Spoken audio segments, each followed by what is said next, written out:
Hello everyone. आज हमारे साथ जुड़ा हुआ है रुपेश कुमार साहू। और इस बार उसका गेट के थ्रू आईआईटी दिल्ली में पीएचडी में सिलेक्शन हुआ है। रुपेश, अभी यस सर। कैसे लग रहा है अभी? यस सर, अच्छा लग रहा है। कॉन्ग्रेचुलेशन, आपका जो है कि पीएचडी में सिलेक्शन हुआ है आईआईटी दिल्ली में। यस। यस। पहला जो है कि आप कहाँ से हो, और आप कहाँ से एमएससी किया है या बीएससी किया है, वो आप बताइए। यस सर, सर मेरा नाम रूपेश कुमार साहू है और मैं उड़ीसा के झारसुगुड़ा से हूँ। और मैं बीएससी इन फिजिक्स ऑनर्स किया है ब्रह्मपुर यूनिवर्सिटी उड़ीसा से। And sir MSc in applied physics किया हूँ Biju Patnaik university of technology Orissa से। और इसके बाद मेरा एमएससी कंप्लीट होने के बाद मैं 2 साल का बीएड प्रोग्राम में अभी हूँ, फाइनल ईयर में, कुरुक्षेत्र यूनिवर्सिटी हरियाणा में। और मैं 2022 में जेस्ट में मेरा क्लियर हुआ था 621 रैंक से। और अभी इस साल मेरा 2024 में जेस्ट में 263 रैंक एंड गेट में 711 रैंक मेरा सिलेक्शन हुआ। और घर में एंड कौन? सर हाँ, बोलो। एंड सर मेरा आईआईटी दिल्ली में energy science and engineering department में सिलेक्शन हुआ है। और मेरा जो रिसर्च टॉपिक है वो एक्सपेरिमेंटल प्लाज्मा फिजिक्स है। बहुत अच्छा। और जो है कि आपका इंटरव्यू एक्सपीरियंस कैसे था, वो आप शेयर करिए। यस। यस सर, मैं जब वो इंटरव्यू में एंट्री किया तो वहाँ पे 6 to 7 प्रोफेसर्स थे। और वहाँ मेरे को उनके सामने पहले बैठने के लिए बोले। और मेरा इंट्रोडक्शन पूछे और मेरा सीजीपीए पूछे, एमएससी में क्या था। फिर मुझको बोर्ड में जाने के लिए बोले। और मेरा जो मीन्स जो टॉपिक इंटरेस्ट क्या है उसके बारे में पूछे, और क्या क्या सब्जेक्ट आप पढ़ के आए हो, वो सब्जेक्ट पूछे। तो मैं फाउंडेशन मैटर एंड क्वांटम बोला था वहाँ पे। तो और एक सर ने मेरे को पूछा कि तुम्हारा एमएससी में क्या प्रोजेक्ट था। तो हाँ। मैं प्रोजेक्ट बोला था कि photo catalytic activity of zinc oxide. तो वो फोटो कैटालिसिस के बारे में पहले पूछे। और एक प्रोफेसर ने जिंक ऑक्साइड बारे में पूछा कि वो क्या मेटल होता है, क्या चीज, और उसका बैंड गैप और एनर्जी, इसे पूछे। फिर मैं जो बोला था कि कंडेंस मैटर और क्वांटम मैकेनिक्स जो मैं टॉपिक चूज किया था वहाँ से क्वेश्चन पूछने के लिए, तो वहाँ का और एक प्रोफेसर थे तो वो स्टार्ट किए थे कंडेंस मैटर से कि ब्लियन जोन क्या होता है। और मैं तो बोला था ब्लूजन जोन के बारे में। और वहाँ से वो क्वेश्चन विग्नर सेल के बारे में पूछे थे, और रेसिप्रोकल लैटिस क्या होता है पूछे थे।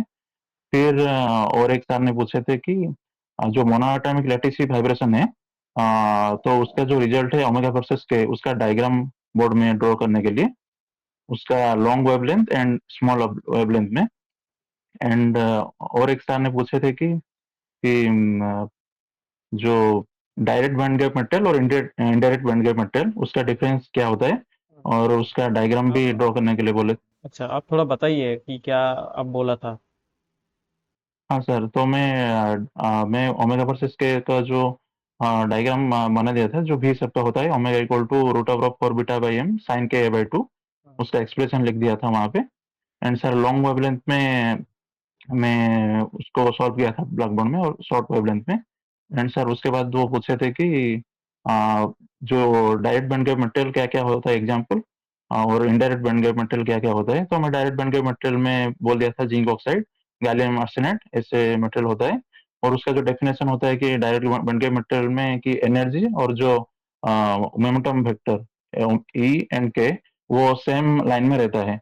एंड वो सेम स्टेट में होता है। और बाकी इनडायरेक्ट बैंड गैप मटेरियल में ई एंड के वो डिफरेंट स्टेट में होता है, और यहाँ पे मोमेंटम कंजर्वेशन नहीं होता है। But direct band gap material में एनर्जी एंड मोमेंटम बहुत कंजर्व होता है। हाँ। एंड उसका एग्जांपल में इनडायरेक्ट बैंड गैप मटेरियल में मैंने सिलिकॉन और जर्मनी बोला था। और हाँ, और डायरेक्ट बैंड गैप मटेरियल में जिंक ऑक्साइड, गैलियम आर्सेनाइड ऐसे बोला था। फिर और एक सर ने बोला था कि बैंड थ्योरी ऑफ सॉलिड, जो बैंड फॉर्मेशन कैसा होता है। तो मैं बोला था कि जो एनर्जी एंड जो इंटर एटॉमिक डिस्टेंस होता है ई वर्सेस ए, उसका मैं ग्राफ ड्रॉ किया था ब्लैक बोर्ड में। एंड वहाँ पे जो वैलेंस बैंड और जो कंडक्शन बैंड था, उसका डायग्राम बना के मैं बोल दिया था। और उसका एटॉमिक जो डिस्टेंस होता है उसका रेंज पूछे थे, तो ये भी मैं बता दिया था। और उसके बाद और एक प्रोफेसर ने बोला था कि क्रॉनिक पेनी मॉडल क्या होता है, ये बोलने के लिए। तो मैं बोल दिया था कि क्रॉनिक पेनी मॉडल जो होता है वो जो नियरली रिटर्न थ्योरी होता है, वहाँ पे हम केपी मॉडल पढ़ते हैं एंड उसका जो ब्लॉच फंक्शन हम यूज किए थे वो भी बता दिया था मैं। और उसका जो ग्राफ होता है जो पोटेंशियल का, मीन्स पीरियोडिक पोटेंशियल होता है, जो इलेक्ट्रॉन सॉलिड में मूव करता है तो वो पीरियोडिक पोटेंशियल एक्सपीरियंस करता है, वो बता दिया था। और तो वो सॉल्व करने के लिए बोले थे, जो स्क्रोडिंगर इक्वेशन लिखने के लिए बोले थे, उसका जो पोटेंशियल होता है एंड उसका जो फाइनल रिजल्ट होता है वो भी एक्सप्रेशन मैंने लिख दिया था। और जो फाइनल में जो एक ग्राफ होता है, जो पी साइन अल्फा है बाई अल्फा है प्लस कॉस अल्फा है इक्वल टू कॉस के है, ये जो मेन एक्सप्रेशन आता है क्रोनिक पेनी मॉडल में, वो ग्राफ में मैं बता दिया था और जो इक्वेशन लिख के। एंड उसका ग्राफ में पूछे थे कि एलोडेंट बैंड क्या होता है और जो फोरबिडन बैंड होता है वो दिखाने के लिए। तो मैं प्लस और माइनस वन जो था साइन के जो वैल्यू मैक्सिमम और मिनिमम, तो वहाँ पे एलोडेंट बैंड एग्जिस्ट था, और जो जो पे नहीं था वहाँ पे फोरबिडन बैंड था।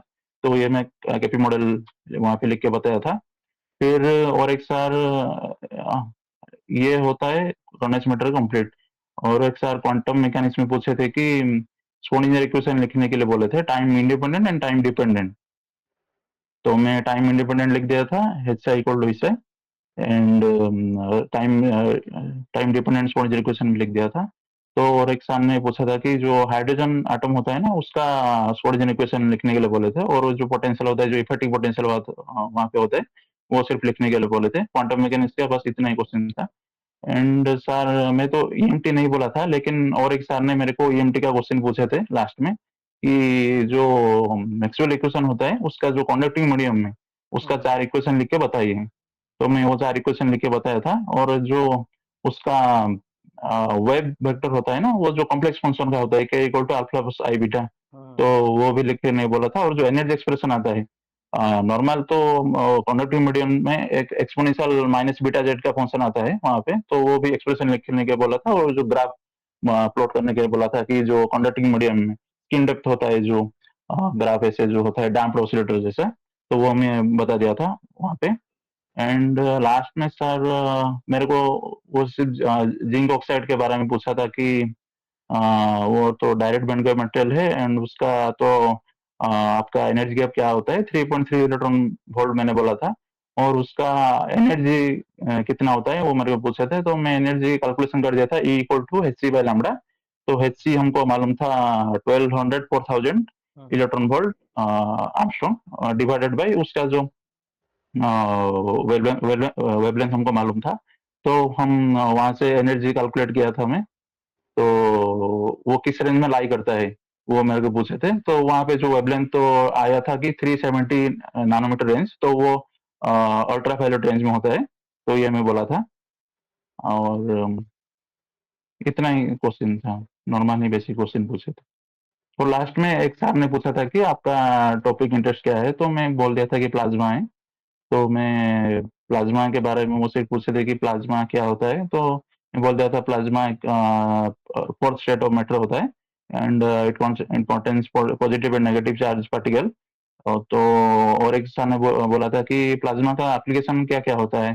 तो मैं बोल दिया था प्लाज्मा वेरियस एप्लीकेशन होता है, कि जहाँ पे भी हम मीन सोलर एनर्जी में यूज कर सकते हैं, फिर रिन्यूएबल एनर्जी में, फिर हमारा इलेक्ट्रॉनिक मेटल फॉर्मेशन के लिए भी, और एरोप्लेन की जो गैस होता है वहाँ पे भी प्लाज्मा का वेरियस एप्लीकेशन होता है, ये मैं बता दिया था। तो लास्ट में मेरे को पूछे थे कि आप, मैं तो मेटल साइंस से इंटरव्यू दिया था आईआईटी दिल्ली का। तो उन्होंने पूछा था कि मेरे को कि आपका यदि वहाँ पे भी सिलेक्शन होता है और इधर एनर्जी साइंस में भी आपका सिलेक्शन होता है, तो आप कहाँ पे ज्वाइन करोगे। तो मैं बोल दिया था कि मैं एनर्जी साइंस में ज्वाइन करूंगा, क्योंकि ये पूरा फिजिक्स का टॉपिक है, प्लाज्मा में मेरा इंटरेस्ट है, मैं यहाँ पे करने के लिए चाहता हूँ। तो इसी तरह इंटरव्यू एंड हुआ था। अच्छा, बहुत है।